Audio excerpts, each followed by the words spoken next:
J'étais debout dans le magasin d'alimentation. Un gâteau au chocolat dans une main et une tarte aux pommes dans l'autre, quand j'ai appelé maman. Lequel devrais-je apporter pour Noël? Elle s'est tue. Puis elle a dit, oh, on a fait Noël hier.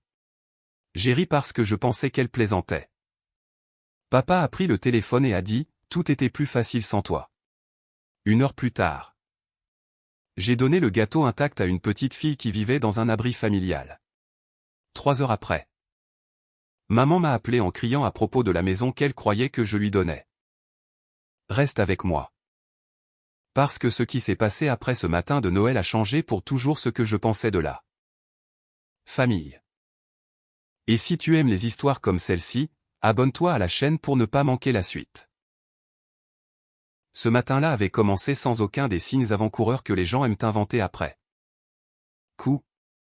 Il n'y avait eu aucun message inquiétant sur mon téléphone, aucune dispute la veille.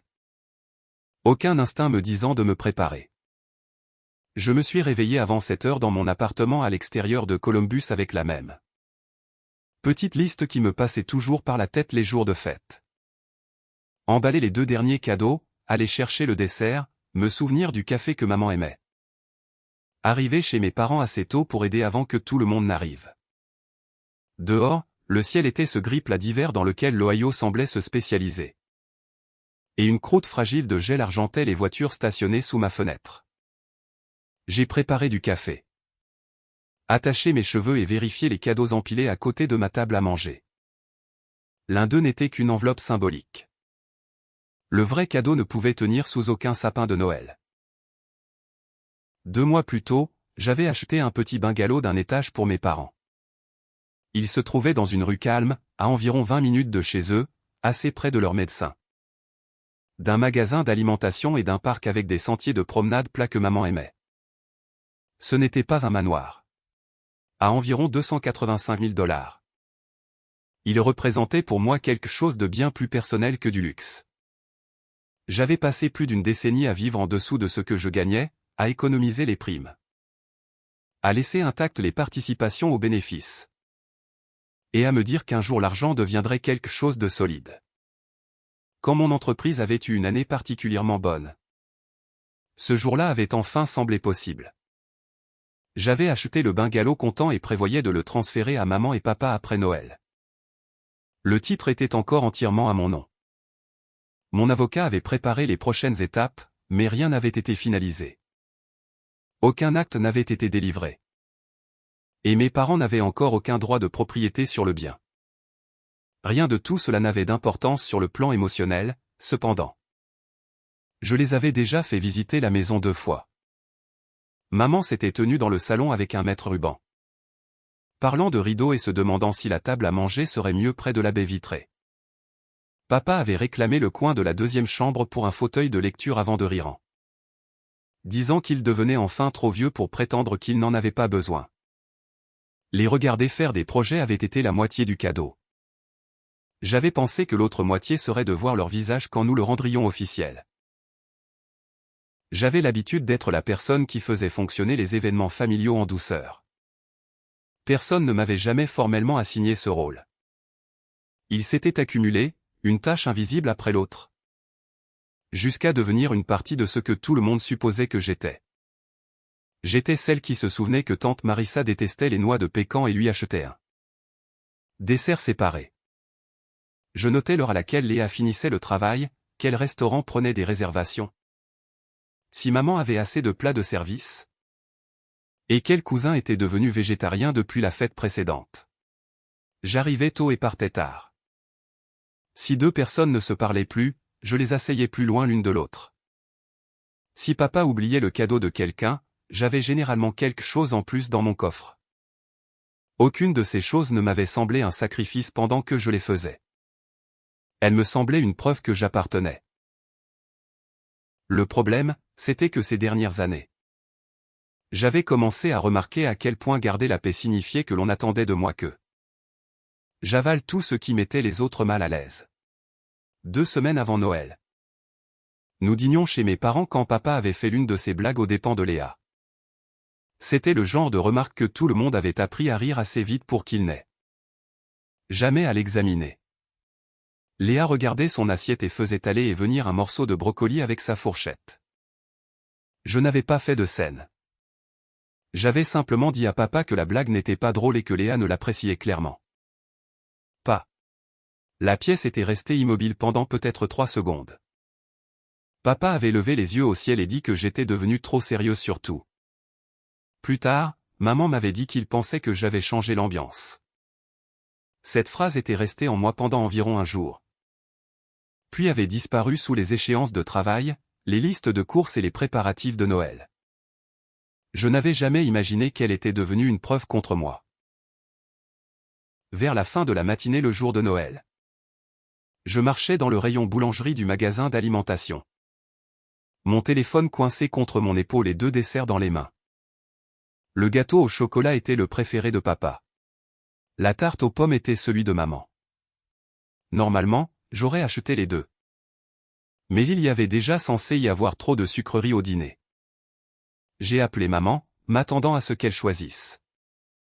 Le silence après ma question a duré assez longtemps pour que je regarde l'écran du téléphone et m'assure que l'appel n'avait pas été coupé. Quand elle a enfin parlé. Sa voix avait la douceur prudente qu'elle utilisait quand elle voulait que des informations désagréables paraissent inoffensives. Oh, on a fait Noël hier. Pendant un instant, mon cerveau a traité la phrase comme un non-sens. J'ai même souri. J'ai pensé qu'elle voulait peut-être dire qu'ils avaient ouvert 1 ou 2 cadeaux plus tôt parce que Léa était passée. Ou que papa avait convaincu tout le monde de manger une partie du jambon la veille de Noël. Je lui ai demandé ce qu'elle voulait dire. Maman a expliqué que tout le monde s'était déjà réuni la veille au soir. Alors ils avaient décidé de faire le dîner et les cadeaux à ce moment-là. Elle l'a dit comme si la commodité les avait simplement emportés. Comme si Noël s'était produit spontanément pendant que j'étais ailleurs. Et que personne ne s'en était rendu compte avant que la vaisselle ne soit lavée. La boîte à gâteaux a commencé à me couper le côté du pouce. J'ai posé la seule question qui comptait. Vous l'avez planifié sans moi. J'ai entendu du mouvement à l'autre bout. Puis la voix de papa a remplacé la sienne. Il n'a pas pris la peine d'adoucir quoi que ce soit. Tout était plus facile sans toi. Les néons au-dessus de moi ont soudain semblé trop brillants. Quelque part derrière moi, un enfant suppliait sa mère pour des biscuits glacés. Un caddie a grincé en passant avec du papier cadeau qui dépassait. Le monde continuait de produire des sons ordinaires de Noël pendant que mon père expliquait en quelques phrases brutales que ces derniers temps je questionnais tout. Corrigeait les gens et rendait les réunions tendues. Ils avaient voulu un Noël paisible. Il parlait comme si la décision avait été pratique, même attentionnée. Je ne me suis pas défendu. Je n'ai pas dressé la liste des fêtes que j'avais organisées ni des choses que j'avais faites pour eux. Je n'ai pas mentionné la maison. Cela m'a surprise plus tard. Parce que normalement j'aurais commencé à essayer de résoudre le malentendu avant que l'autre personne ait fini de le créer. Au lieu de cela, je suis resté là avec un gâteau au chocolat dans la main et j'ai écouté jusqu'à ce qu'il n'y ait plus rien à mal comprendre. Quand l'appel s'est terminé, je suis resté dans l'allée de la boulangerie assez longtemps pour qu'une autre cliente passe le bras autour de moi pour prendre un paquet de petits pains. J'ai remis soigneusement la tarte aux pommes. Mes mains étaient stables, ce qui rendait d'une certaine façon tout plus étrange. Puis j'ai placé le gâteau au chocolat dans mon caddie et j'ai continué dans le magasin. Parce que mon corps avait apparemment décidé que terminer les courses était plus facile que de décider de ce qui venait ensuite. À la caisse, la caissière m'a souhaité un joyeux Noël. Je l'ai remerciée automatiquement. Sur le parking, j'ai chargé les quelques sacs dans ma voiture. Posé le gâteau sur le siège passager et me suis assise derrière le volant sans mettre le contact. Les cadeaux de mes parents étaient dans le coffre. Le café préféré de maman était dans l'un des sacs. L'enveloppe symbolique pour le transfert du bungalow était encore glissée dans mon sac à main. Pendant des années, j'avais su quoi faire le matin de Noël parce qu'il y avait toujours eu un endroit où l'on attendait que j'arrive. Maintenant, il n'y avait plus qu'un gâteau que personne n'attendait. J'ai commencé à conduire sans choisir de destination. Les rues étaient plus calmes que d'habitude. Vitrines éteintes, circulation fluide. Environ 15 minutes plus tard. J'ai passé un centre communautaire que mon entreprise avait soutenu pendant une collecte de fournitures d'hiver. Une banderole dehors mentionnait un repas de Noël pour les familles en hébergement temporaire. Je savais qu'il y avait un abri familial lié au programme, même si je n'y étais jamais entré. J'ai failli continuer. Puis j'ai regardé le gâteau intact à côté de moi. J'ai fait demi-tour. Mon plan était simple. Laisser le dessert à l'accueil, souhaiter un joyeux Noël à quelqu'un et rentrer chez moi. J'ai porté la boîte à travers l'entrée dans une pièce chaude qui sentait faiblement le café. La viande rôtie et le produit nettoyant industriel. Des flocons de neige en papier faits par des enfants avaient été collés de travers sur un mur. Une volontaire a vérifié que le gâteau n'avait pas été ouvert avant de l'accepter. C'est alors que j'ai remarqué la petite fille. Elle se tenait à quelques mètres, à côté d'une femme qui portait un sac de vêtements donné. La fille avait environ 9 ans. Des cheveux foncés tirés en une queue de cheval lâche et des manches un peu trop longues pour ses bras. Elle ne me regardait pas. Elle regardait le gâteau. Son visage a changé d'une façon que personne dans la maison de ma famille n'aurait jamais remarqué.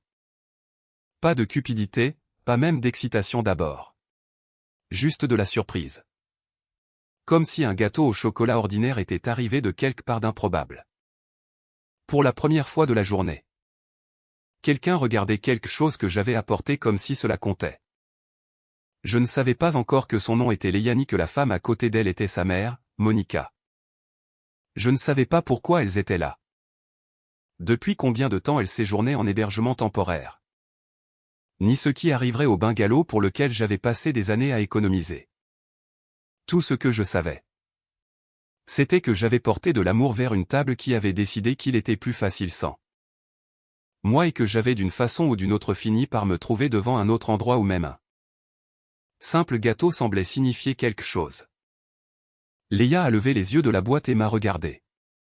C'est là que tout a commencé à changer. Les yeux de la petite fille sont passés de moi au gâteau comme si elle essayait de décider si elle avait mal compris ce qui se passait. La volontaire avait déjà porté le gâteau vers les longues tables pliantes au fond de la pièce. Ou des assiettes jetables. Des cuillères de service dépareillées et des plateaux couverts de papier d'aluminium avaient été disposés pour le repas de Noël. Avant que la boîte ne disparaisse, la fille a jeté un coup d'œil vers la femme à côté d'elle. Puis vers moi. Est-ce que tout le gâteau est vraiment pour nous? Il n'y avait rien de dramatique dans la façon dont elle l'a demandé. C'est ce qui faisait mal. Elle avait l'air d'un enfant qui vérifie les règles avant de s'autoriser à être excité. Je lui ai dit que oui. Son visage s'est ouvert en un sourire qui n'a duré qu'une seconde avant qu'elle ne regarde de nouveau sa mère, presque comme si le bonheur lui-même exigeait une permission. La femme s'est présentée comme Monica Alvarez et a doucement rappelé à la fille, Léa, de laisser les volontaires finir de tout installer. Monica m'a remercié pour le gâteau. Mais elle l'a fait sans la gratitude exagérée que les gens utilisent parfois quand ils pensent qu'un donateur s'attend à être loué. Elle avait l'air fatiguée plutôt que vaincue. Habillée proprement dans un chemisier sous un manteau d'hiver bon marché. Une main encore agrippée au poignet du sac de vêtements donné. J'avais l'intention de partir immédiatement. Au lieu de cela, je suis resté près de l'entrée pendant qu'un membre du personnel trouvait une place pour mes autres sacs de course parmi les dons. Monica et moi avons commencé à parler parce que nous nous trouvions par hasard à côté de la même table, non parce que je lui avais demandé d'expliquer pourquoi elle était là. Les éléments sont venus progressivement. Elle avait travaillé dans la paix pendant des années jusqu'à ce que l'entreprise pour laquelle elle travaillait ferme cet automne. Perdre l'emploi avait été gérable au début. Elle avait quelques économies et des allocations de chômage. Et elle s'attendait à retravailler dans les semaines. Puis le propriétaire de l'immeuble avait vendu la propriété. Monica avait besoin d'un nouveau dépôt, du premier mois de loyer, des frais de déménagement et d'une preuve de revenu actuel au moment exact où elle avait perdu le sien. Le timing avait fait ce que la perte d'emploi seule n'avait pas fait. En décembre, elle et Léa séjournaient en hébergement familial temporaire pendant que Monica postulait à des emploi et essayait de garder sa fille dans la même école élémentaire. Elle ne m'a raconté rien de tout cela comme une confession. Elle a parlé de la façon dont j'aurais pu expliquer une chaudière en panne ou un projet retardé au travail. Cela s'est passé, puis cela s'est passé, et maintenant je résolvais le prochain problème. Cette différence comptait. Ma famille avait passé des années à accepter mon aide comme si elle leur appartenait naturellement. Monica semblait mal à l'aise, même pour discuter d'une aide dont elle avait réellement besoin. Elle m'a dit que le personnel de l'abri l'avait aidé avec les candidatures et les transports, et qu'elle avait 2 entretiens prévus après les fêtes. Ce dont elle avait besoin, ce n'était pas quelqu'un pour la soutenir indéfiniment. Elle avait besoin d'assez de stabilité pour travailler assez longtemps afin de reconstituer un dépôt et un historique de location sans avoir à déménager Léa une nouvelle fois. Léa s'était approchée pendant que nous parlions. Elle décollait soigneusement l'un des flocons de neige en papier du mur là où le ruban adhésif avait lâché. Monica lui a rappelé de le laisser pour le personnel. Léa l'a replacé avec ses 2 paumes et a dit presque distraitement. Maman dit qu'il nous faut juste une bonne chance. La phrase était si ordinaire qu'elle est restée en moi. Une bonne chance. J'avais passé la matinée à tenir un cadeau qui valait des centaines de milliers de dollars pour des gens qui avaient déjà décidé qu'ils pouvaient fêter Noël sans moi. En face de moi se trouvait une femme qui ne me demandait rien d'autre que la dignité d'être autorisée à expliquer sa situation sans pitié. Je savais assez de choses sur les programmes communautaires grâce au travail pour comprendre que l'aide au logement n'avait pas besoin de signifier remettre des clés à quelqu'un et espérer le meilleur. Il existait des organisations conçues spécifiquement autour de l'hébergement de transition, du soutien à l'emploi et de la stabilité à court terme. Mon entreprise avait fait des dons à des programmes similaires auparavant, même si je n'avais jamais prêté beaucoup d'attention à leur fonctionnement. J'ai regardé Monica, puis Léa. Tu veux changer ta vie? Même en le disant, je savais à quel point la question pouvait sonner étrange sans contexte. J'ai immédiatement précisé que je ne leur offrais pas une maison ni ne promettais quelque chose que je ne pouvais pas garantir. J'ai dit à Monica que je connaissais des gens qui travaillaient avec des programmes de logement établis et que, si elle le voulait, je pouvais me renseigner sur les options qui existaient au-delà du système d'abri qu'elle utilisait. Déjà, Monica n'est pas partie à l'offre. Elle a posé des questions sensées pour savoir si les programmes étaient légitimes et si accepter des informations affecterait le soutien qu'elle recevait déjà. Je ne connaissais pas les réponses. Alors j'ai dit que je me renseignerais plutôt que de prétendre le savoir. Cette retenue m'a fait davantage lui faire confiance. Quand je suis enfin retourné à ma voiture, le siège passager était vide. Le gâteau au chocolat était à l'intérieur, en train de devenir déjà le dessert de Noël de quelqu'un d'autre. Je me suis assise derrière le volant et j'ai regardé à travers le pare-brise le ciel d'hiver pâle. Le bungalow est revenu à mon esprit avec une clarté saisissante, maman mesurant les fenêtres, papa choisissant son coin lecture. La chambre vide dont ils avaient plaisanté en disant qu'elle deviendrait un jour la chambre des petits-enfants. Bien que ni Léa ni moi n'ayons d'enfants. J'avais acheté cette maison parce que je voulais leur donner quelque chose de permanent. J'avais imaginé papa portant maman au-dessus du seuil en plaisantant. Imaginez leur premier printemps dans le jardin. Imaginez les futurs Noëls autour de la table à manger que maman avait déjà choisi. Aucun de ces souvenirs n'avait changé à cause d'un coup de téléphone. Mais le sens du cadeau, lui, avait changé. Les gens qui avaient décidé que mes cadeaux rendaient Noël plus difficile s'attendaient encore à ce que je leur remette la plus grande chose que j'avais jamais donnée à qui que ce soit. Je ne pensais pas, je vais les punir. La pensée qui revenait sans cesse était plus calme. Pourquoi étais-je encore en train de terminer un cadeau qui me semblait déjà quelque chose qu'ils croyaient leur appartenir? Parce que c'était le jour de Noël. Je savais que le cabinet d'avocats qui s'occupait du transfert serait fermé. Il n'y avait aucun fantasme dans lequel une avocate abandonnerait le dîner avec sa famille pour traiter une décision immobilière pour moi.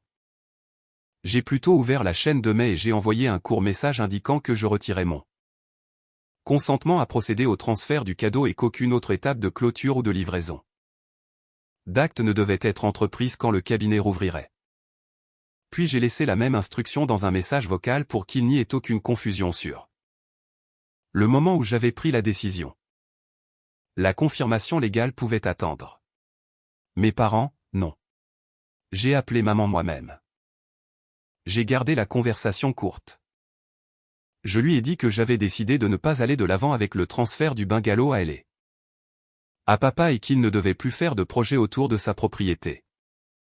Je lui ai aussi dit que je venais de sortir d'un abri familial et que j'envisageais si le bungalow pourrait éventuellement être utilisé à travers un programme d'hébergement de transition établi. Je ne l'avais promis à personne, et je ne savais pas encore quelle forme cette décision prendrait. Maman a été trop stupéfaite pour argumenter d'abord. J'ai terminé l'appel avant que le cycle familier ne puisse commencer, explication, culpabilité. Compromis, puis moi qui arrangeais tout pour que personne ne reste mal à l'aise longtemps. Pendant les 2 heures suivantes, j'ai essayé de ne rien faire. Je suis rentré chez moi. J'ai rangé les courses dont je n'avais plus besoin pour un dîner auquel je n'allais pas assister.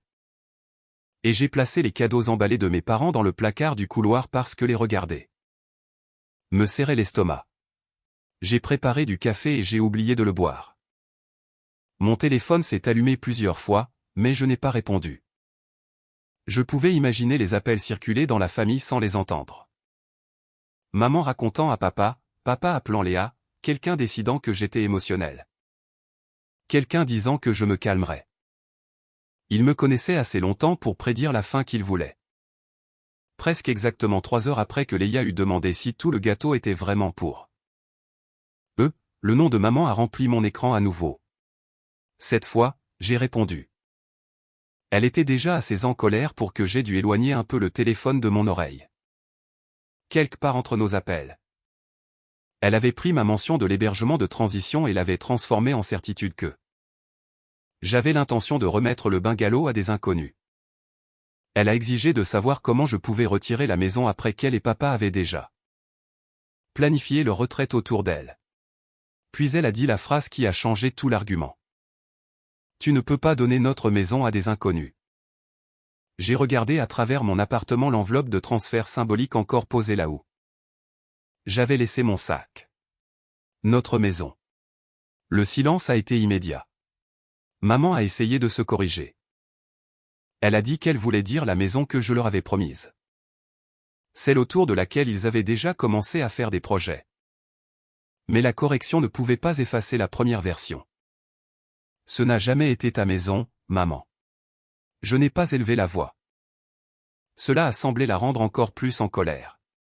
Elle est revenue à Noël, insistant sur le fait que je transformais un dîner en punition pour toute la famille. En essayant d'expliquer pourquoi tout le monde avait voulu une soirée plus calme. Elle a laissé échapper autre chose. Ils avaient décidé le week-end précédent, pas l'après-midi de la veille. Pas parce que tout le monde s'était retrouvé ensemble par hasard. Le week-end avant Noël. On pensait que tu t'en remettrais, a-t-elle dit. Cette phrase a atterri différemment de la cruauté de papa dans le magasin d'alimentation. Papa m'avait dit que j'étais indésirable. Maman venait de me dire qu'ils savaient que je serais blessé et qu'ils avaient intégré mon éventuel pardon dans le plan. J'ai terminé l'appel avant qu'elle ne puisse nous entraîner dans une autre dispute à propos de la maison. L'avocat ne confirmerait l'arrêt du transfert que lorsque le cabinet rouvrirait. Le bungalow resterait le mien, que mes parents acceptent ce fait ou non. Rien de tout cela n'était ce qui m'a empêché de dormir cette nuit-là. Maman avait su depuis des jours. Papa avait su. Léa avait été là. D'autres parents avaient apparemment été là aussi. Noël ne s'était pas produit sans moi parce que tout le monde avait oublié d'appeler.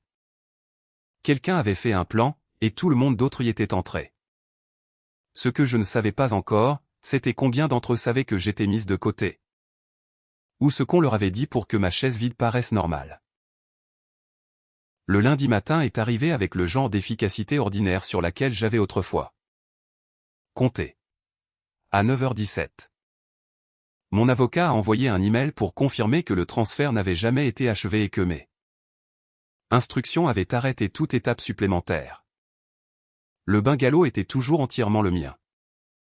Il n'y a eu aucune réunion d'urgence, aucune pile dramatique de papier. Aucune bataille juridique qui m'attendait. Un paragraphe a réglé ce que ma famille avait passé Noël à traiter comme une catastrophe. J'ai lu le message 2 fois, je l'ai classé et j'ai fermé mon ordinateur portable. La partie juridique était simple. Celle que je n'arrivais pas à cesser de retourner était ce que maman avait admis avant de raccrocher. Ils avaient décidé le week-end précédent que Noël se passerait sans moi.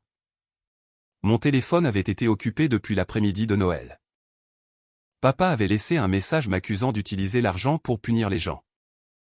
Maman avait envoyé plusieurs textos insistant sur le fait que personne n'avait voulu m'exclure de façon permanente, comme s'il y avait des degrés d'exclusion qui auraient dû me réconforter. Le premier message de Léa était le plus révélateur parce qu'il était le moins cruel. Elle a dit qu'elle pensait que j'étais au courant du changement et que reprendre la maison semblait une réaction énorme à une décision d'emploi du temps familial. Je n'ai répondu à aucun d'eux immédiatement. J'avais passé trop d'années à répondre avant d'avoir assez de distance pour savoir si je résolvais un problème ou si je rendais simplement tout le monde à nouveau à l'aise. Au lieu de cela, je suis allé travailler. Le bureau était calme entre Noël et le Nouvel An. La moitié du personnel avait pris des vacances. Et les néons bourdonnaient au-dessus de rangées de bureaux pour la plupart vides. Je me suis plongé dans les rapports de fin d'année et les calendriers des fournisseurs jusqu'à ce que les chiffres se comportent de façon plus fiable que les gens. Mais chaque fois que mon téléphone s'allumait, je pensais à la même chose.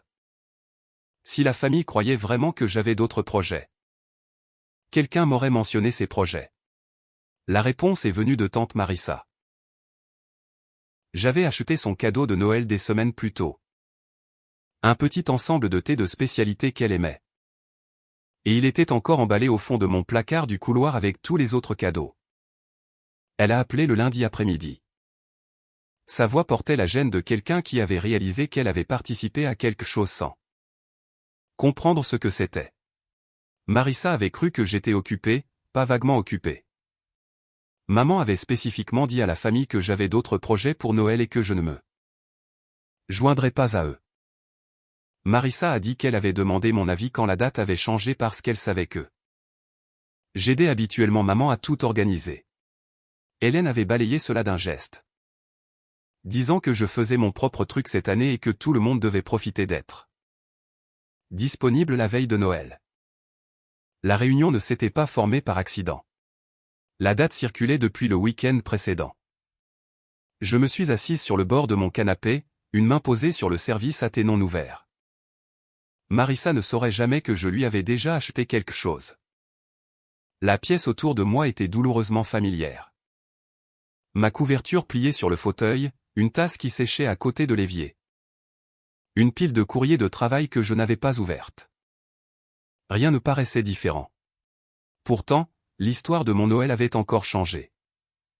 Papa avait dit que tout était plus facile sans moi. Maman avait admis qu'il pensait que je m'en remettrais. Maintenant je savais qu'elle avait donné à tout le monde une version de mon absence qui la faisait paraître volontaire. Marissa s'est excusée plus d'une fois. Je pouvais entendre à quel point elle était embarrassée. Mais je n'avais pas besoin de sa culpabilité. J'avais besoin de la séquence. Elle a confirmé que la décision avait été prise des jours avant Noël. Que la famille savait que je n'étais pas attendu. Et que maman avait fourni une explication avant que quiconque ait une raison de la remettre en question. Je l'ai remercié de m'avoir dit la vérité et j'ai terminé l'appel avant que l'une ou l'autre d'entre nous ne puisse en faire quelque chose de plus grand. J'ai passé cette soirée à réfléchir aux mots que papa avait utilisés dans le magasin d'alimentation. Tension. Pendant des années, notre famille l'avait traité comme une météo qui apparaissait chaque fois que j'ouvrais la bouche. Mais ces derniers temps, j'avais commencé à remarquer quand le mot surgissait vraiment. À l'anniversaire de maman l'année précédente, des parents s'étaient portés volontaires pour aider puis avaient disparu de l'organisation. J'avais accepté de faire la réservation, mais j'avais refusé de choisir aussi le menu, de collecter l'argent, de commander les fleurs et d'organiser le transport. Papa avait appelé cela transformer une célébration en négociation. Quelques mois plus tard, quand un parent avait lancé une remarque blessante derrière une blague. J'avais demandé des excuses au lieu de changer de sujet. Puis était venu le dîner 2 semaines avant Noël où Léa regardait son assiette et où j'avais refusé de rire pour papa. Aucun de ces moments n'avait impliqué de cris ni personne qui partait en claquant la porte. J'avais simplement arrêté de faire disparaître le malaise assez vite pour tout le monde. C'était cela qui avait changé. Tension était le mot que notre famille utilisait quand j'arrêtais de l'absorber. Léa est venue dans mon appartement le mardi soir. Je savais qu'elle était nerveuse avant qu'elle ne s'asseye parce qu'elle n'arrêtait pas de lisser les manches de son manteau même après l'avoir enlevé. J'ai préparé du café et je l'ai laissé parler sans l'interrompre. Elle a expliqué que maman lui avait dit que j'avais des projets. Tout comme elle l'avait dit à Marissa. Léa avait supposé que je passais la soirée avec des amis ou des gens du travail. Elle a admis qu'elle avait trouvé étrange que je n'ai aidé à rien organiser. Mais une fois le dîner commencé, elle s'était laissée accepter l'explication qui demandait le moins d'efforts. Elle croyait encore que j'étais allé trop loin avec le bungalow. C'était la partie autour de laquelle elle tournait sans cesse. Elle comprenait que j'étais blessé. Mais dans son esprit, la maison appartenait à une catégorie différente. Noël était émotionnel. La maison était pratique. Plan de retraite, meubles, attente de papa, et excitation de maman. Elle ne pouvait pas encore voir que séparer ces choses était exactement ce qui avait permis à tout le monde de me traiter comme il l'avait fait. Je ne l'ai pas expliqué à nouveau. Au lieu de cela, je lui ai posé une question. As-tu remarqué que je n'étais pas là? Léa a cessé de frotter la couture de sa manche. La réponse était écrite sur son visage avant qu'elle ne me donne quoi que ce soit à voix haute. Bien sûr, elle avait remarqué. Ma place aux réunions de famille était trop prévisible pour ne pas la remarquer. J'étais habituellement la personne qui arrivait avec des sacs dans les 2 mains. Qui vérifiait le four, qui déplaçait les chaises, qui demandait qui avait encore besoin d'un verre. Mon absence aurait changé le rythme de la pièce même si personne n'avait dit mon nom. Léa a admis qu'elle avait remarqué. Elle avait simplement accepté l'explication de maman et continué à manger. Cela a fait plus mal que de la colère. J'ai regardé vers le petit tas de cadeaux emballés encore visible à travers la porte ouverte du placard. Celui de Léa était là aussi. Puis j'ai posé la question qui me troublait depuis l'appel de Marissa. Si vous pensiez tous vraiment que j'avais d'autres projets, pourquoi personne ne m'a envoyé de texto pour me souhaiter un joyeux Noël? Les yeux de Léa se sont baissés. Il n'y avait aucune réponse qui pouvait rendre cela innocent. Ils avaient échangé des cadeaux. Ils avaient mangé. Ils avaient pris des photos.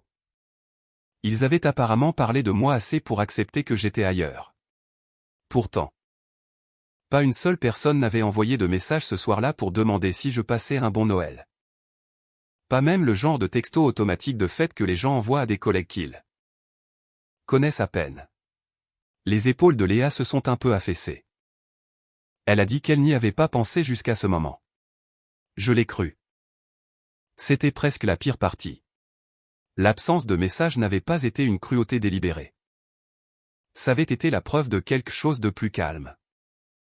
Tout le monde était devenu si à l'aise avec l'idée que je continuerais à appartenir peu importe le peu d'efforts qu'il ferait que vérifier comment j'allais avait cessé de sembler nécessaire.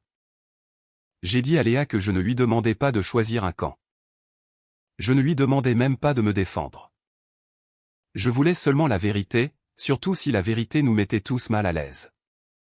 Elle est restée assise longtemps après cela. Puis quelque chose a changé dans son expression. Ses yeux se sont dirigés vers le placard où le bord d'un cadeau emballé était visible. Puis sont revenus vers moi. Je pouvais presque voir un souvenir se réorganiser derrière son visage. Elle a dit que papa avait mentionné le bungalow pendant le dîner de Noël. Pas en passant, quelque chose de plus précis. Léa a froncé les sourcils et a pressé ses doigts contre son front, essayant de retrouver les mots exacts. Je l'ai arrêtée avant qu'elle ne devine. J'en avais assez des histoires construites à partir de ce que les gens croyaient se souvenir. Réfléchis-y, lui ai-je dit. Appelle-moi quand tu seras sûr. Elle a hoché la tête. Après son départ, je me suis tenu près de la fenêtre. regardant sa voiture disparaître sous les arbres dénudés qui bordaient ma rue. Jusque-là, j'avais cru que la pire chose que ma famille avait faite était de fêter Noël sans moi. Pour la première fois, je me suis demandé ce qu'ils avaient exactement célébré pendant mon absence. J'ai attendu le lendemain matin avant de conduire jusqu'au bungalow. Je n'y étais pas allé depuis avant Noël. Et pendant plusieurs minutes, je suis resté dans l'allée avec le moteur allumé, regardant le sentier de briques étroit. Le givre qui bordait la pelouse et la baie vitrée que maman avait immédiatement aimé. À l'intérieur, les pièces étaient techniquement vides, mais encore encombrées de leurs projets. Je pouvais voir maman étendre un mètre-ruban à travers les fenêtres du salon et papa réclamer le coin de la deuxième chambre pour son fauteuil de lecture. J'avais aimé les regarder s'imaginer là. Leur excitation avait été la moitié du cadeau. Ce que je n'avais pas remarqué, c'était la façon dont leur langage changeait. Lors de la première visite, maman l'appelait la maison que je leur donnais. Plus tard, elle est devenue leur endroit de retraite. Lors de la dernière visite, elle parlait de l'endroit où notre sapin de Noël irait l'année suivante. La possession avait remplacé la gratitude si progressivement que j'avais pris cela pour deux. L'excitation. Dans la cuisine. Une faible marque de crayon montrait encore l'endroit où papa avait mesuré pour un coin café. J'ai frotté avec mon pouce et j'ai compris pourquoi maman avait pu crier « notre maison » sans rien trouver d'étrange dans les mots. Ils avaient déjà emménagé dedans dans leur esprit. Mon téléphone a vibré contre le comptoir. Papa. Je l'ai laissé sonner une fois avant de répondre. Il n'a pas perdu de temps en salutations. Il voulait se voir. Il a dit que le téléphone avait tout empiré et que nous devions parler face à face comme des adultes. J'ai failli rire de la phrase. Pendant 3 jours. Tout le monde avait traité ma décision comme un accès émotionnel qui disparaîtrait s'il pouvait m'amener dans la bonne pièce et me parler assez longtemps. Je lui ai dit où j'étais. Il est arrivé environ 20 minutes plus tard. La première chose qu'il a faite après avoir traversé la porte d'entrée a été de regarder autour du salon comme pour vérifier si quelque chose avait été déplacé. Son regard s'est brièvement posé sur le coin nu où il avait prévu de mettre son fauteuil. Puis il a enlevé ses gants et les a glissés dans la poche de son manteau. Ce minuscule mouvement m'en a dit plus que son expression. Il se sentait encore chez lui ici. Papa a commencé par m'accuser d'utiliser l'argent pour contrôler la famille. Il a dit que les cadeaux n'étaient pas censés venir avec des conditions et que retirer le bungalow, parce que mes sentiments avaient été blessés, faisait paraître le geste original transactionnel. J'ai écouté sans interrompre. 1 an plus tôt, je me serais précipité pour prouver que je n'étais pas contrôlante. J'aurais expliqué mes intentions jusqu'à ce qu'il en trouve une qu'il puisse accepter. Au lieu de cela, je l'ai regardé arpenter un salon qu'il ne possédait pas en me disant que j'avais rendu la propriété conditionnelle. Quand il s'est enfin arrêté, je lui ai dit qu'il n'y avait jamais eu de conditions attachées à la maison. Je n'avais pas demandé à être remercié publiquement, consulté sur leurs meubles, ni à avoir une place permanente à chaque réunion parce que je payais quelque chose. J'avais simplement supposé que mes parents voulaient que je sois là pour Noël. La mâchoire de papa s'est resserrée. Il a dit que Noël et la maison étaient des questions séparées. La simplicité de cette réponse a clarifié plus qu'un autre argument n'aurait pu le faire. Dans son esprit, mes cadeaux pouvaient être retirés de la table pendant que le cadeau restait intact. Il ne voyait aucune contradiction entre décider que je rendais Noël désagréable et s'attendre encore à la maison que j'avais promis de fournir. Papa m'a rappelé tout ce que les parents font pour les enfants au cours d'une vie. Il n'a pas produit de liste, et je n'en ai pas demandé. Son argument était plus large que l'argent. Les parents se sacrifient. Les enfants grandissent. Les enfants qui réussissent sont censés vouloir rendre la vie plus facile aux personnes qui les ont élevés. Quelque chose comme « c'est ce qu'une fille dans ta position devrait vouloir faire ». Les mots se sont installés dans la pièce vide. J'ai regardé vers la baie vitrée où maman avait mesuré pour les rideaux. J'avais voulu le faire. C'est ce qui rendait sa phrase si laide. Quelque part entre mon désir de donner et son attente de recevoir. Le cadeau avait été converti en devoir. La gratitude avait disparu parce que dans son esprit, je ne faisais que remplir un rôle. Je lui ai demandé s'il comprenait la différence entre vouloir donner quelque chose à quelqu'un et se faire dire qu'il y avait droit. Il a écarté la question comme un autre exemple de ce qui avait rendu les réunions de famille épuisantes ces derniers temps. Selon lui, chaque conversation devenait maintenant un argument sur le choix des mots, les limites ou le respect. Je ne laissais plus passer les choses. Je corrigeais les gens. Je faisais en sorte que tout le monde réfléchisse à ce qu'il disait avant de le dire. Il le disait comme une critique. J'ai pensé à Léa regardant son assiette 2 semaines avant Noël pendant qu'il faisait d'elle le sujet d'une blague. Et aux 3 secondes de silence après que je lui eus dit d'arrêter. Papa a dit qu'il avait voulu un Noël où personne n'aurait besoin de surveiller chaque phrase. C'était la plainte sous-jacente à tout le reste. Non pas que j'ai crié sur qui que ce soit ou gâché une fête précédente. Mais que les gens ne pouvaient plus supposer que je ferais disparaître leur malaise pour eux. Je me suis dirigé vers la fenêtre de devant. Dehors, un camion de livraison avançait lentement dans la rue. Les pneus craquant sur une fine plaque de glace. Une maison 2 portes plus loin avait encore un bonhomme de neige gonflable penché de côté dans le jardin derrière moi. Papa continuait d'expliquer que les familles avaient besoin d'espace pour se détendre les unes autour des autres. J'aurais pu argumenter sur le mot se détendre. J'aurais pu lui dire que la paix achetée en choisissant une personne à exclure n'était pas de la paix du tout. Je ne l'ai pas fait. Il y avait une chose que j'avais besoin de savoir davantage. Je me suis retourné. Avez-vous parlé de la maison à Noël? L'expression de papa a changé si légèrement que j'aurais pu le manquer une semaine plus tôt. Ses yeux se sont éloignés des miens et se sont posés sur l'embrasure de la cuisine. Puis il a commencé à parler de la retraite. Il a dit que maman faisait des projets depuis des mois. Ils avaient discuté de ce qu'ils feraient de leur maison actuelle. Quels meubles ils garderaient et à quel point la vie de plain-pied serait plus facile en vieillissant. Retirer le bungalow les avait forcés à tout repenser. Il n'a jamais répondu à ma question. J'ai laissé le silence s'installer assez longtemps pour qu'il réalise que j'avais remarqué. Puis j'ai pris mes clés. Papa a semblé surpris que la conversation se termine. Il était arrivé en s'attendant à l'ancienne version de moi. Celle qui restait jusqu'à ce que chaque désaccord ait été transformé en quelque chose avec quoi tout le monde pouvait vivre. Mais je n'avais plus besoin qu'il soit d'accord avec moi avant de pouvoir partir. Je lui ai dit que je ne discuterais plus de la maison ce jour-là. Il est resté au milieu du salon pendant que j'ouvrais la porte d'entrée. Pendant un instant, j'ai vu le bungalow à travers ses yeux. Le coin lecture, les futures fêtes, la retraite qu'il avait déjà commencé à traiter comme réglée. J'ai presque ressenti de la culpabilité. Puis je me suis souvenu de l'allée du magasin d'alimentation et de sa voix me disant que tout avait été plus facile sans moi. J'ai verrouillé la porte après que nous soyons sortis. Cet après-midi-là, Léa a appelé. Sa voix était différente de celle de la nuit où elle s'était assise dans mon appartement. L'incertitude avait disparu. Ce qui restait ressemblait davantage à de la honte. Elle s'était souvenue de ce que papa avait dit pendant le dîner de Noël. Le repas était déjà en cours. Les cadeaux étaient empilés près du sapin.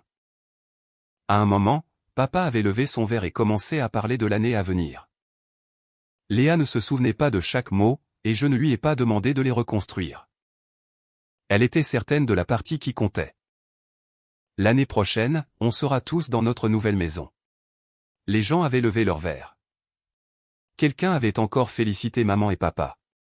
Ils avaient porté un toast au bungalow. Je me suis assise par terre dans le salon vide après l'appel de Léa. Mon dos contre le mur sous la baie vitrée. J'ai imaginé la table sans inventer de détails que je n'avais pas vus. Je ne savais pas qui s'asseyait où. Je ne savais pas ce qu'ils avaient mangé en premier ni quel cadeau avait été ouvert après le dîner. Je savais seulement ce que Léa m'avait dit. Ma famille s'était réunie pour un Noël qu'ils m'avaient délibérément caché. Ma mère avait dit à tout le monde que j'avais d'autres projets. Mon père avait levé un verre à un avenir à l'intérieur d'une maison que je leur donnais. Et tout le monde avait célébré. La pièce autour de moi était si calme que j'entendais le système de chauffage s'enclencher. Jusqu'à ce moment, j'avais pensé qu'ils avaient simplement apprécié Noël sans moi. Maintenant je comprenais quelque chose de pire. Ils avaient été parfaitement disposés à célébrer ce que je leur donnais sans avoir besoin de la personne qui le donnait. Je suis resté assise par terre dans le salon après l'appel de Léa. La lumière d'hiver glissant sur le plancher en bois où maman avait imaginé sa table à manger. Le toast avait réglé la question avec laquelle je me disputais depuis Noël. Je n'avais pas acheté le bungalow parce que mes parents manquaient d'abri. Je l'avais acheté parce que je voulais leur donner du confort. Je voulais que papa cesse de s'inquiéter des escaliers en vieillissant et que maman ait la cuisine ensoleillée dont elle avait toujours parlé. Ça avait été ma façon la plus claire de dire « Je vous aime. Je veux que la prochaine partie de votre vie soit plus facile. » Maintenant, chaque fois que j'imaginais achever le transfert, je voyais papa lever son verre lors d'un Noël qu'il m'avait délibérément caché. La maison n'était pas devenue une arme, et je n'avais pas besoin d'en faire une. Le geste lui-même avait changé. Avant de partir, j'ai marché une fois à travers les pièces vides. Le coin lecture de papa n'était encore qu'un carré de moquette vide. Les tasses à café de maman n'avaient jamais occupé la cuisine. Je pouvais pleurer l'avenir que j'avais autrefois imaginé pour eux, sans prétendre que je voulais encore le leur signer. Pour la première fois depuis Noël, j'ai quitté le bungalow sans me disputer avec moi-même à propos de cette décision. Léa a rappelé le soir suivant. Elle n'a pas mentionné le bungalow d'abord. Cela seul m'a dit que quelque chose avait changé. Elle avait passé la journée à penser au dîner, au toast et à la question que je lui avais posée dans mon appartement. Si tout le monde croyait sincèrement que j'avais d'autres projets, pourquoi personne ne m'avait envoyé ne serait-ce qu'un message de Noël? Cette fois, elle n'a pas cherché d'explication qui la fasse paraître mieux. Elle a admis qu'elle avait remarqué mon absence presque immédiatement. Elle avait aussi remarqué maman vérifier le four à plusieurs reprises, chercher des cuillères de service et demander si quelqu'un se souvenait de la glace supplémentaire. Des choses que je gérais normalement. Pourtant, Léa avait accepté la réponse qui permettait à la soirée de continuer. Puis elle s'est excusée pour ce qu'elle avait réellement fait. Elle avait vu que je manquais et avait décidé qu'il était plus facile de ne pas le remettre en question. Je me suis assise à ma table de cuisine, une main autour d'une tasse qui était devenue froide. Tout le monde pense toujours que je vais bien, ai-je dit. Léa est restée silencieuse pendant plusieurs secondes. Puis a admis qu'elle pensait que c'était vrai. Il n'y a pas eu de réconciliation dramatique, mais pour la première fois, quelqu'un dans ma famille avait regardé ce qui s'était passé sans immédiatement demander ce que cela signifiait pour la maison. Quelques jours plus tard, maman a appelé à propos d'un déjeuner de famille qu'elle voulait organiser en janvier. La demande est arrivée si naturellement que pendant un instant j'ai failli retomber dans le vieux rythme. Maman n'était pas sur quel week-end fonctionnait. Papa n'aimait pas un restaurant. Léa avait un emploi du temps compliqué et tante Marissa avait besoin d'assez de préavis. Normalement, j'aurais ouvert mon calendrier avant que maman ait fini d'expliquer le problème. Mes doigts ont réellement bougé vers l'ordinateur portable avant que je ne les arrête. Je lui ai dit de choisir la date et le restaurant qui lui convenait et de me faire savoir si elle voulait m'inviter. Le silence à l'autre bout a d'abord été de la confusion avant de devenir de l'irritation. Maman a fini par dire que j'étais froide. Pendant des années, les tâches s'étaient dirigées vers moi sans que personne ait à demander directement. J'avais formé ma famille presque aussi soigneusement qu'elle m'avait formé. Cette fois, j'ai laissé sa déception rester la sienne. La semaine suivante, je suis retourné à l'abri familial. Cette fois, je n'ai pas apporté de dessert. J'ai demandé au personnel des informations sur les programmes d'hébergement de transition établis. Pour les familles qui avaient un potentiel de revenus mais avaient besoin d'un pont stable entre l'abri et un logement indépendant. Je voulais savoir quelles organisations utilisaient des gestionnaires de cas. Combien de temps duraient les placements et quel genre de soutien à l'emploi et à la planification locative elles fournissaient. J'ai aussi clarifié une chose. Je ne demandais à personne de choisir Monica parce que je l'avais rencontrée à Noël. Si j'utilisais le bungalow de cette façon, le programme, et non mes émotions, déciderait qui était qualifié. Monica était à un entretien d'embauche cet après-midi-là. Léa était assise dans la zone commune avec des devoirs étalés sur une table, appuyant assez fort avec son crayon pour laisser des sillons dans la feuille. Elle m'a vu, a souri et est retournée au problème qu'elle résolvait. L'ordinaire de ce moment est resté en moi. Elle n'était pas un symbole. C'était une fille de 9 ans qui faisait ses devoirs pendant que sa mère essayait de reconstruire une vie. Le personnel m'a donné des informations sur plusieurs organisations établies. L'une utilisait des maisons individuelles pour des placements de transition d'environ 9 à 12 mois. Les familles travaillaient avec des gestionnaires de cas, maintenaient un emploi ou une recherche d'emploi active, établissaient des plans d'épargne et se préparaient à un logement permanent. Le propriétaire pouvait conserver le titre grâce à un accord d'utilisation à long terme pendant que l'organisme sans but lucratif s'occupait de la sélection et des responsabilités quotidiennes. J'ai emporté les documents chez moi, vérifié l'historique de l'organisation et envoyé à mon avocat une courte liste de questions pratiques. Il y aurait des inspections, des questions d'assurance et des responsabilités écrites à régler. Rien de tout cela ne pouvait se faire du jour au lendemain, et cela m'a rassuré. Ce qui viendrait ensuite devait avoir du sens après que la colère serait partie. Une nuit, j'ai sorti le plan d'étage du bungalow. Les mesures de maman étaient encore notées au crayon le long d'un bord. Papa avait un jour encerclé la deuxième chambre et écrit « fauteuil » à côté en plaisantant. J'ai regardé ces marques pendant un moment. Puis j'ai retourné la page. Pour la première fois, j'ai imaginé la maison sans mes parents à l'intérieur. Pas Monica spécifiquement, pas Léa. J'avais déjà décidé que je ne choisirais pas. J'ai imaginé une mère ouvrant la porte après des mois de chambre temporaire. Un enfant posant un sac à dos quelque part, sachant qu'il serait encore là le lendemain matin. Le bungalow avait commencé comme une preuve que j'aimais mes parents. Il n'avait pas besoin de devenir une preuve que je les haïssais maintenant. Il pouvait devenir autre chose. Il pouvait devenir une deuxième chance. La décision à propos du bungalow ne s'est pas prise en un seul moment courageux. Pendant les plusieurs semaines suivantes, j'ai continué d'attendre que ma colère se calme assez pour que je puisse dire si l'idée avait encore du sens sans elle. J'ai lu les programmes qu'on m'avait donnés, comparé la façon dont ils géraient les placements et je suis sans cesse revenu à l'organisation qui exploitait des maisons de transition depuis des années. Elle ne promettait pas de sauvetage. Elle offrait du temps, de la structure, une gestion de cas et une adresse stable. Mon avocat a examiné l'arrangement proposé et a confirmé que je conserverais le titre du bungalow, pendant que l'organisme sans but lucratif l'exploiterait grâce à un accord à long terme. Il y aurait des inspections, des changements d'assurance et des responsabilités écrites avant que quiconque n'emménage. Cela a pris des semaines, pas des heures, ce qui était important pour moi.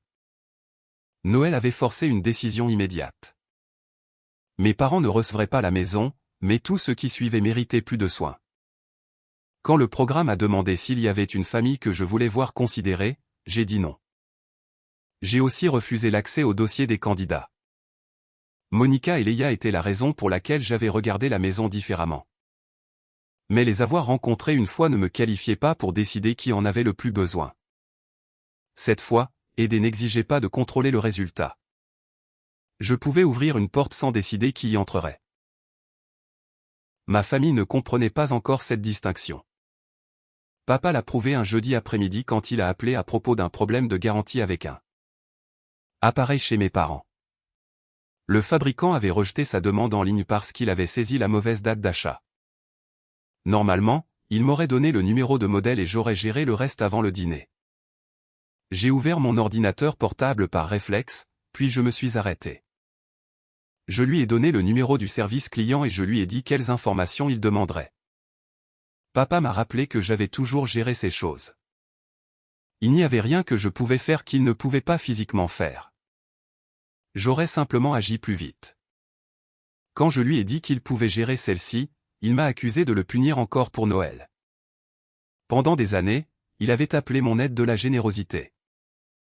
La première fois que je l'ai retiré, il a appelé l'absence une punition.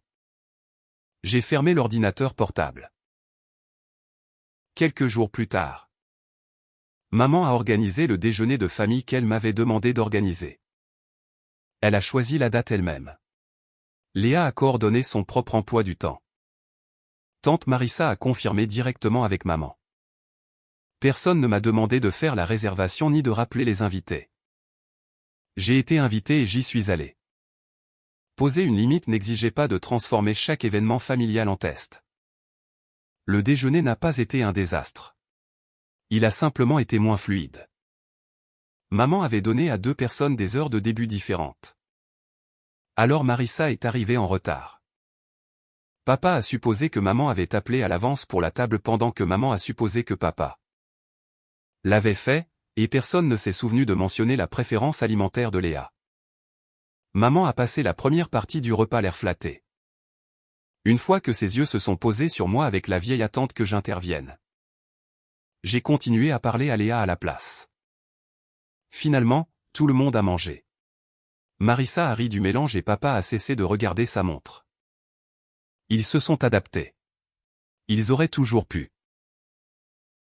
Le bungalow a suivi son propre processus plus calme pendant que ma famille apprenait à faire de même.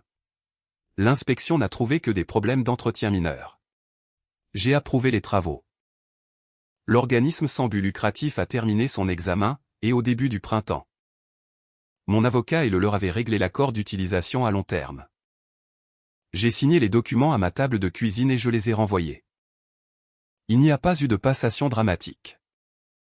Le titre restait le mien, mais le but de la maison avait changé. Quelques jours plus tard, j'ai rencontré le personnel du programme au bungalow pendant qu'ils le préparaient pour un premier placement. Ils ont vérifié les détecteurs de fumée, mesuré pour des meubles de base et pris des notes sur le rangement. Une petite table à manger, une lampe et une étagère d'occasion ont fait paraître les pièces différentes de l'avenir que maman avait autrefois planifié là. Pendant un instant, le chagrin est revenu assez fort pour que je sorte sur le porche. Je pouvais encore voir maman à la baie vitrée et papa pointant vers son coin lecture. Je souhaitais encore que Noël se soit passé différemment. Changer de direction n'avait pas effacé l'avenir que j'avais autrefois imaginé. Cela avait seulement empêché cet avenir de décider de ce que je faisais ensuite. Plus tard cette semaine-là, la coordinatrice du programme m'a dit qu'ils avaient commencé à évaluer des familles pour le premier placement. Elle ne m'a donné ni nom ni candidature, exactement comme nous en étions convenus. Je n'en ai pas demandé. À l'abri. J'avais seulement entendu que Monica travaillait encore avec sa gestionnaire de cas et que l'hébergement de transition était devenu une possibilité réelle. Je ne savais pas si elle avait postulé pour ce bungalow, où elle se classait. Quelles autres familles en avaient besoin ni ce que le programme déciderait. Je n'ai pas demandé. J'avais fait ce qui m'appartenait. Le reste de la décision appartenait à des gens dont je ne contrôlais pas la vie. Si Monica et Léa en faisaient partie, j'apprendrais quand le processus serait terminé. Au printemps, ma vie avait commencé à développer des espaces vides.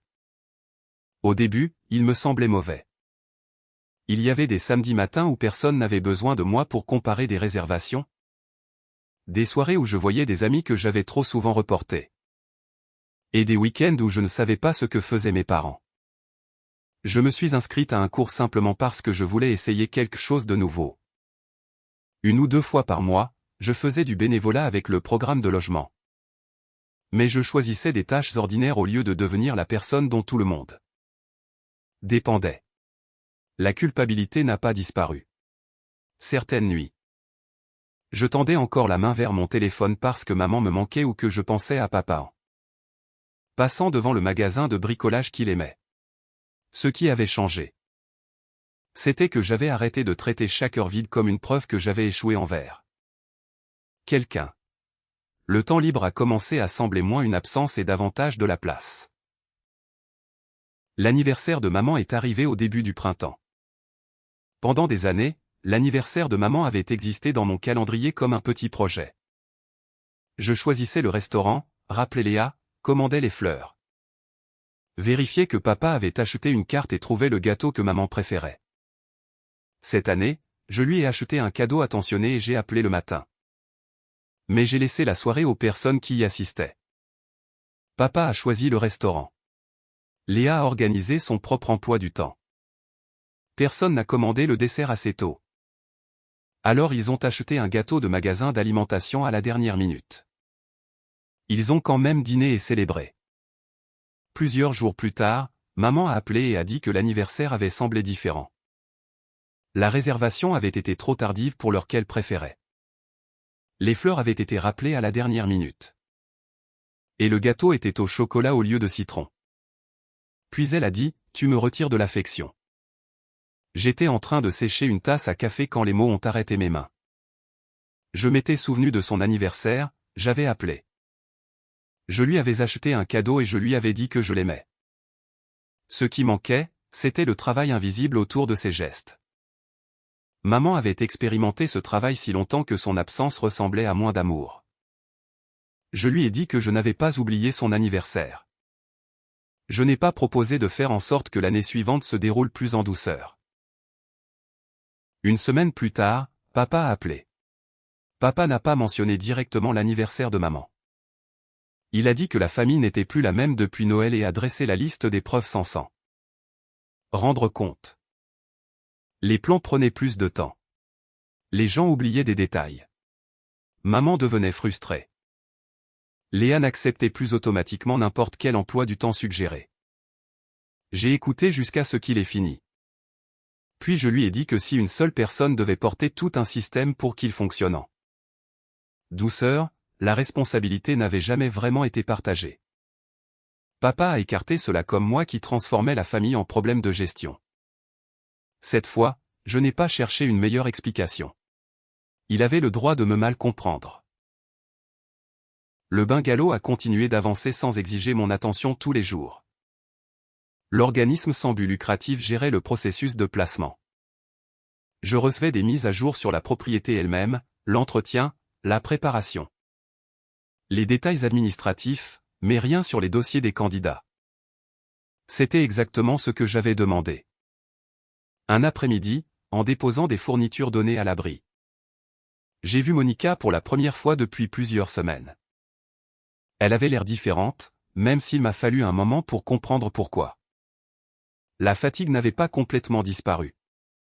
Mais il y avait moins d'hésitation dans sa façon de bouger.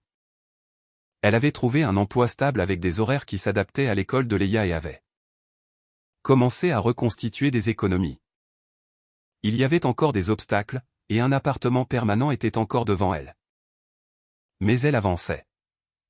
Elle a parlé de la travailleuse sociale et du personnel de l'abri qui l'aidait à planifier les prochaines étapes. Puis notre conversation a dérivé naturellement vers les horaires de travail et le temps de l'Ohio. Monica devenait quelqu'un que je connaissais plutôt que quelqu'un à qui je ne pensais qu'en termes d'aide. J'ai vu Léa avant de partir. Elle portait un dossier scolaire sous un bras et se plaignait qu'une feuille de maths avait trop de problèmes. Monica lui a rappelé qu'elle en avait exactement le même nombre que la précédente. Léa a levé les yeux au ciel avec la confiance d'une fille de 9 ans qui croyait que les mathématiques l'avaient personnellement trahi. J'ai ri en allant vers ma voiture. La plainte ordinaire comptait parce qu'elle était ordinaire. Elle n'était plus la fille sans abri dans mon esprit. Elle était juste Léa. Quelques semaines plus tard, mon téléphone a sonné pendant que je quittais le travail. Le nom de Monica est apparu sur l'écran. Elle avait l'air essoufflée d'abord, comme si elle avait trop longtemps retenu la nouvelle. Le programme de logement avait terminé sa sélection. Et elle et Léa avaient été choisies comme première famille pour le bungalow. Je me suis arrêté à côté de ma voiture pendant que le vent traversait les jeunes feuilles le long du bord du parking. Monica a expliqué qu'elle avait donné à sa travailleuse sociale la permission de partager le résultat avec moi. Je n'avais jamais vu sa candidature. Je ne savais pas qui d'autre avait postulé et je n'avais pas influencé le choix. C'était exactement comme je le voulais. La pensée de Monica ouvrant la même porte d'entrée que maman avait autrefois prévu de décorer pour Noël faisait encore mal. Cela me semblait aussi juste. Monica a dû entendre quelque chose dans mon silence parce que sa voix s'est adoucie. Je veux que tu saches que je ne te demande pas de nous porter. J'ai choisi la réponse la plus simple. Je sais. Le bungalow était un pont dans son plan, pas une revendication sur ma vie. Pour une fois, cette compréhension n'avait pas besoin d'une autre explication. Ce soir-là, un autre appel est arrivé. Maman.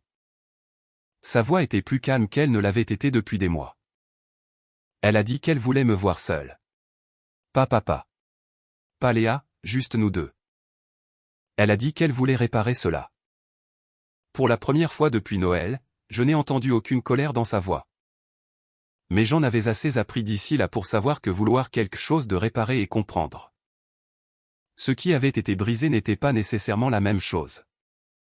Maman a choisi un café à mi-chemin entre nos maisons.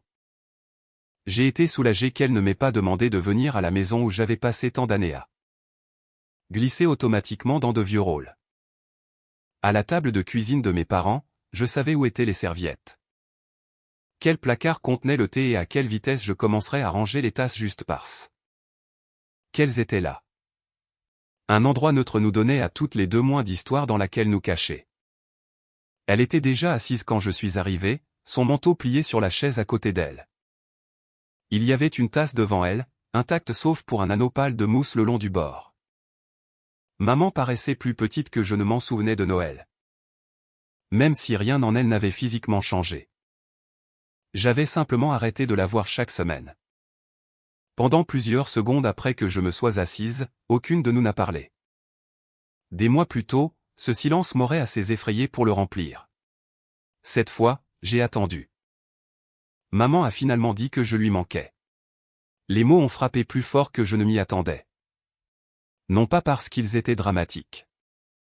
Mais parce qu'ils étaient exactement ce que j'avais voulu entendre dans le magasin d'alimentation le soir de Noël pendant chaque appel tendu qui avait suivi.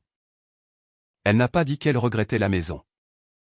Elle n'a pas dit qu'elle regrettait la façon dont j'organisais les choses. Elle a dit qu'elle regrettait sa fille. Ma gorge s'est serrée avant que je puisse l'arrêter. J'ai voulu que cette phrase suffise. Puis elle a continué. Elle a dit que ce qui s'était passé après Noël était allé trop loin. La distance, la tension familiale, le bungalow. Elle et papa avaient bâti de vrais plans de retraite autour de la maison. Et elle croyait encore que la perdre avait changé le reste de leur vie. Je lui ai rappelé qu'ils étaient toujours en sécurité dans leur maison actuelle et que le transfert n'avait jamais été achevé. Elle comprenait la distinction légale. Ce avec quoi elle peinait, c'était la promesse. Ce mot comptait plus qu'une autre discussion sur le titre. J'avais voulu la promesse comme de l'amour, mais ils avaient déplacé Noël. Dit aux parents que j'avais d'autres projets, porter un toast à un avenir dans le bungalow. Et avait encore supposé que le cadeau lui-même resterait intact. Maman a dit qu'elle et papa n'avaient jamais imaginé que je reprendrais quelque chose comme cela. Je l'ai regardé tourner son alliance et j'ai compris que c'était la partie qu'elle n'avait pas entièrement examinée. Leur certitude que le cadeau survivrait à tout ce qui se passerait entre nous. Je ne lui ai pas rejoué chaque détail de Noël. Elle les connaissait déjà. Je lui ai seulement rappelé que l'exclusion avait été planifiée. Qu'elle avait donné à tout le monde une fausse explication de mon absence. Et que papa avait porté un toast au bungalow pendant que je pensais encore être attendu le lendemain. Ce n'étaient pas des erreurs séparées. C'était la séquence qui nous avait amenés ici. Puis j'ai posé la question dont je n'avais plus besoin de réponse. Mais que je voulais encore qu'elle réponde honnêtement. À qui est venue l'idée ? Maman a regardé à travers la vitrine pendant plusieurs secondes. Dehors, des voitures avançaient sur le bitume printanier mouillé. Leurs pneus envoyant de minces éventails d'eau vers le trottoir. Papa avait suggéré de fêter sans moi, mais maman avait accepté. L'aveu est venu tranquillement. Il lui avait dit que tout le monde marchait sur des œufs autour de moi. Il avait dit.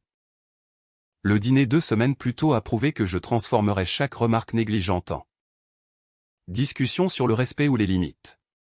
Maman avait voulu que Noël soit facile. Elle s'était convaincue que changer une célébration ne endommagerait rien de permanent. Puis elle a admis la partie qui comptait le plus. C'était elle qui avait dit à la famille que j'avais d'autres projets.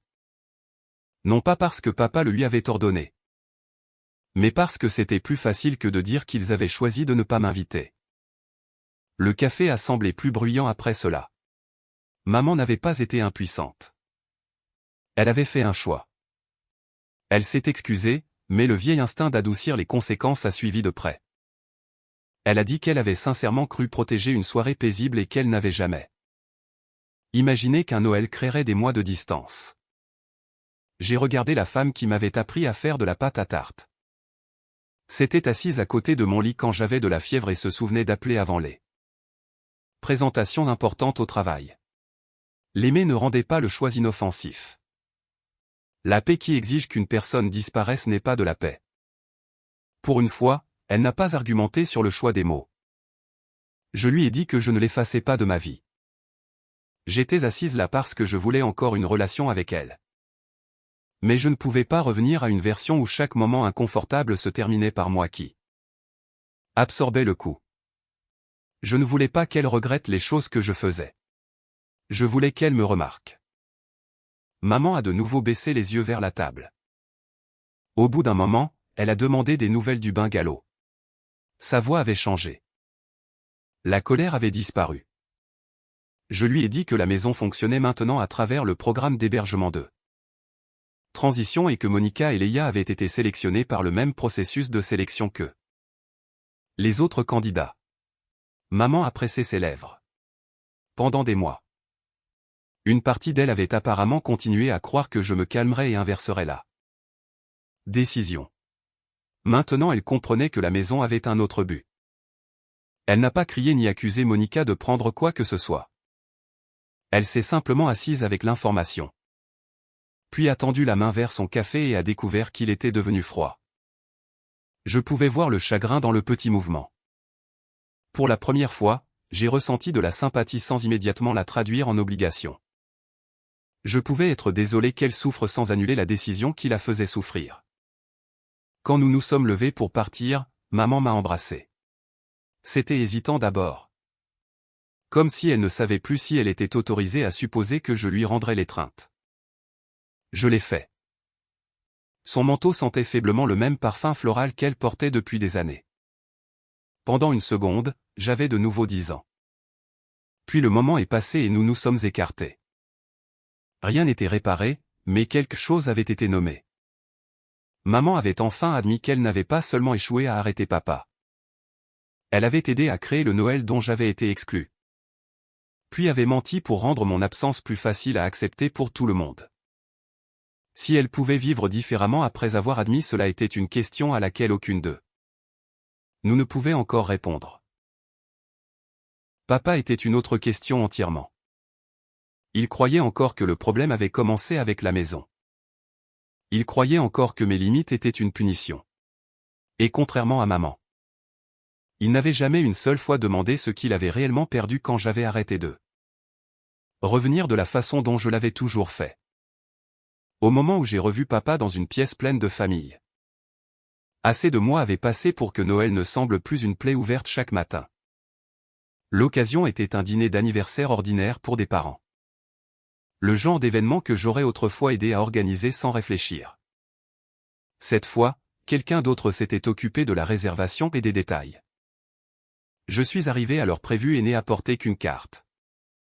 Maman m'a accueilli chaleureusement mais avec prudence. Depuis notre conversation au café, nos appels étaient devenus plus courts, mais plus honnêtes. Elle avait commencé à demander au lieu de supposer. Papa n'avait presque fait aucun progrès. Il a été poli pendant le dîner, parlant de travail et de temps. Comme si les choses non résolues pouvaient disparaître s'il les ignorait assez longtemps. Quand les gens ont commencé à rassembler les manteaux, il m'a demandé de rester. Léa a croisé mon regard, mais ne m'a pas dit de l'écouter ni ne m'a rappelé qu'il était notre père. Elle m'a simplement fait un petit signe de tête. Le choix restait le mien. Papa et moi nous sommes dirigés vers le bout plus calme du restaurant près des fenêtres. Il a commencé la conversation de la façon dont je m'y attendais. Il a dit que la famille devait avancer.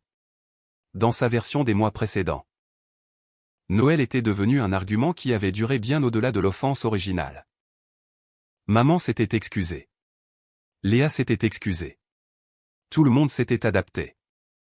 À un moment, il croyait que je devais arrêter de punir la famille. Puis il est revenu au bungalow et a dit qu'il était prêt à laisser tomber la question de la maison. Pendant une seconde, j'ai pensé que je l'avais mal compris. Mais il le voulait exactement de cette façon. Il était prêt à me pardonner d'avoir changé l'avenir qu'il avait planifié autour d'une propriété qui ne lui avait jamais appartenu. Des mois plus tôt, cela m'aurait envoyé courir à travers chaque fait que je pouvais assembler. Cette fois, je n'ai rien fait de tout cela. J'ai regardé mon père et j'ai demandé la seule chose qui comptait. Pourquoi exactement t'excuses-tu? Son expression s'est resserrée, non pas de confusion, mais d'irritation. Il a dit qu'il avait déjà admis que la décision de Noël avait été imparfaite. Il a dit qu'il aurait probablement dû me parler directement au lieu de supposer que maman s'occuperait des choses. Il regrettait la façon dont j'avais appris. J'ai attendu. Il a continué à parler. Plus il parlait longtemps, plus l'absence devenait claire. Papa regrettait les conséquences.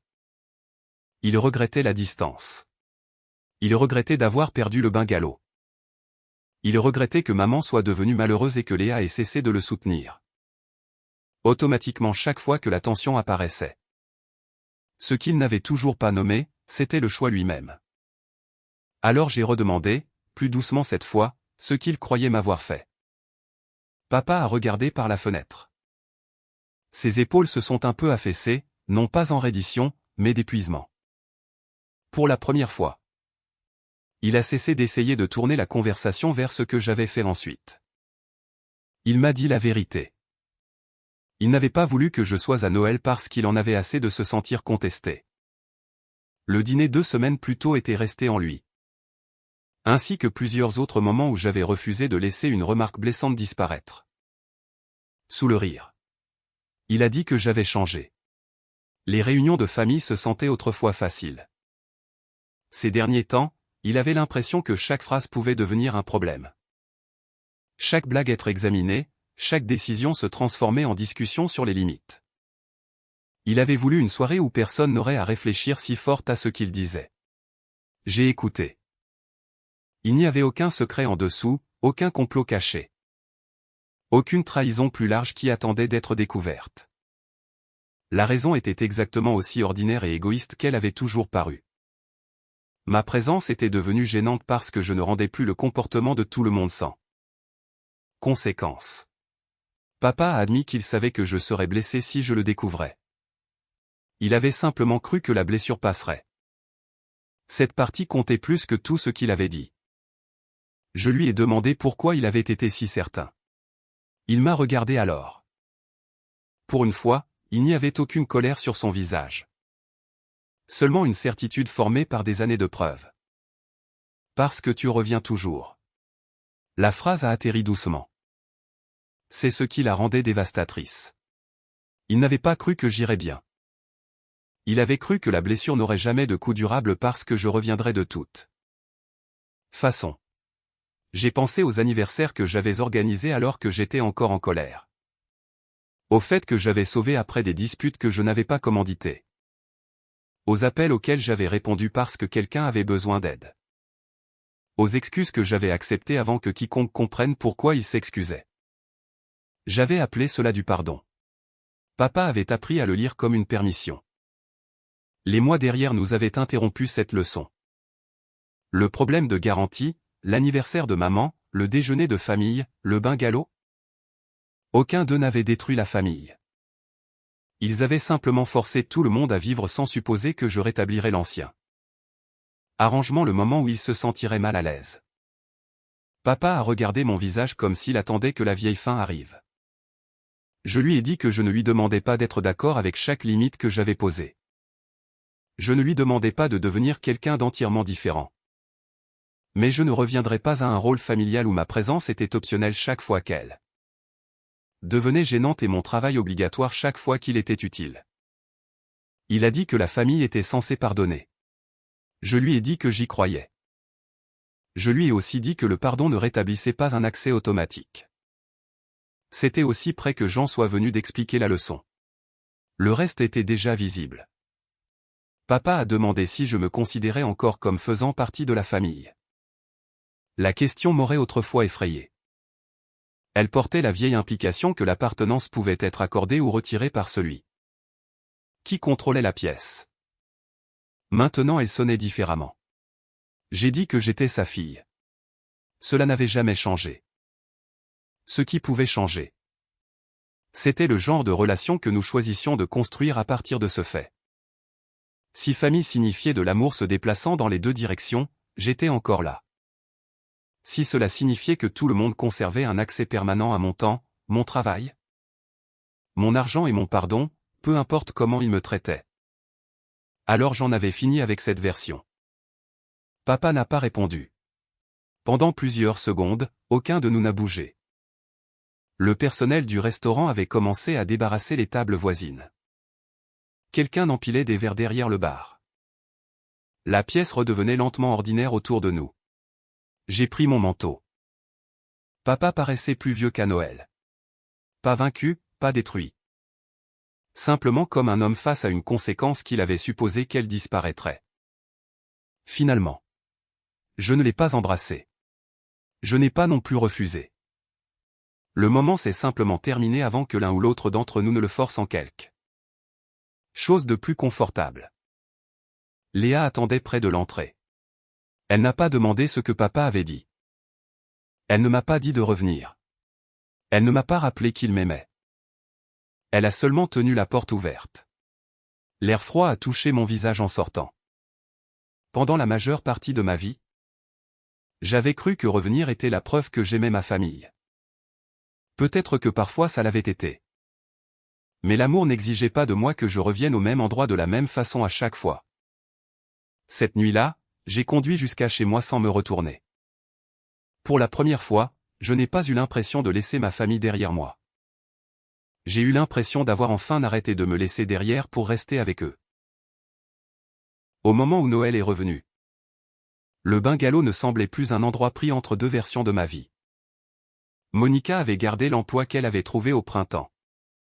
Constituait des économies et parlait déjà avec sa travailleuse sociale du passage de l'hébergement de transition à quelque chose de permanent. Léa était restée dans la même école. Avait des amis et se plaignait encore des devoirs avec la même indignation dramatique qu'elle. Réservé aux légumes. Je savais ces choses parce que Monica me les disait. Au fil de l'année, nos conversations avaient cessé de tourner autour des programmes et du logement et avaient dérivé vers le travail, les frustrations, les prix des courses et la vie ordinaire. Mon propre monde s'était aussi élargi. Je voyais des amis plus souvent au lieu de les reporter pour la logistique familiale. Léa et moi avions reconstruit quelque chose de plus calme et plus honnête. Maman et moi parlions régulièrement, même si les appels n'étaient pas toujours faciles. Papa et moi restions plus distants. Il n'était pas devenu plus cruel. Il avait simplement perdu la certitude que je reviendrais sur commande. Cela s'est avéré être une conséquence plus grande que de perdre le bungalow ne l'avait jamais été. La maison elle-même était devenue l'une des plusieurs maisons utilisées par l'organisme sans but lucratif. Et en décembre, le personnel a organisé un petit après-midi de bénévolat de fin d'année là-bas. Monica avait déjà accepté l'autorisation de photos pour elle et Léa. Et l'organisme sans but lucratif était prudent sur ce qu'il publiait. Il n'y avait aucune légende expliquant où quiconque avait vécu auparavant. Aucune histoire sur une mère sans abri sauvée par un donateur. Aucun détail qui appartenait à Monica plutôt qu'à l'organisation. La photo qu'ils ont finalement partagée était ordinaire. Une couronne sur la porte d'entrée. Quelques volontaires dans le jardin, Monica près du porche. Léa tenant un bout d'une guirlande de lumières extérieures qu'on lui avait clairement dit de ne pas embrouiller. Moi riant de quelque chose hors cadre. J'ai à peine pensé à la photo après qu'elle soit en ligne jusqu'à ce que maman appelle la veille de Noël. Elle m'a souhaité un joyeux Noël. A demandé mes projets et a mentionné qu'elle avait vu la publication de fin d'année de l'organisme. Sans but lucratif. Il y a eu une pause avant qu'elle dise que le bungalow avait l'air plein de vie. Elle n'a pas demandé si je regrettais la décision. Elle n'a pas demandé si l'accord pouvait être changé ni ne l'a appelé leur maison. Je ne pouvais pas savoir exactement ce qu'elle comprenait de la photographie. Et je n'ai pas essayé de remplir ses pensées pour elle. Je savais seulement que pour la première fois elle parlait de l'endroit comme de quelque chose qui existait sans lui appartenir. Avant de raccrocher, maman a dit autre chose. J'espère que tu es quelque part où tu te sens désiré. 1 an plus tôt, elle aurait demandé si je rentrais à la maison. La différence n'était que de quelques mots. Elle me semblait énorme. Je lui ai dit que oui. Je le pensais. Ce Noël-là, je n'allais pas chez mes parents. Je ne l'évitais pas non plus. Léa avait des projets qui croisaient les deux côtés de sa vie. Et maman savait que je la verrais un autre jour. Rien n'avait été mis en scène comme un boycott. Il n'y avait aucune décision dramatique pour prouver qui comptait le plus. J'allais simplement là où j'avais choisi d'être. La réunion était petite. Monica et Léa étaient là avec des amis qui étaient devenus une partie de mon année d'une façon que je n'avais jamais attendue. Léa nous a rejoints plus tard après avoir passé du temps avec maman et papa.